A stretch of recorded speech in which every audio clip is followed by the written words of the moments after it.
بسم اللہ الرحمن الرحیم۔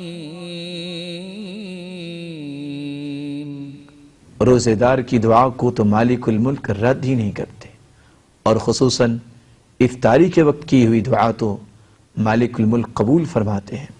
فرمایا اذا افطر، آپ صلی اللہ علیہ وسلم جب افطاری کرتے تو یہ دعا پڑھا کرتے، ذهب الظمأ وابتلت العروق وثبت الأجر إن شاء الله۔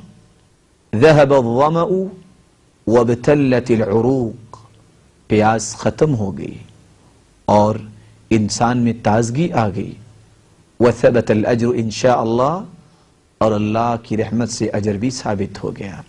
بلکہ سیدنا انس رضی اللہ تعالی عنہ بیان کرتے ہیں، آپ صلی اللہ علیہ وسلم جب کسی کے پاس افطاری فرماتے تو یہ دعا پڑھا کرتے، افطر عندکم الصائمون واکل طعامکم الابرار وصلت علیکم الملائکہ۔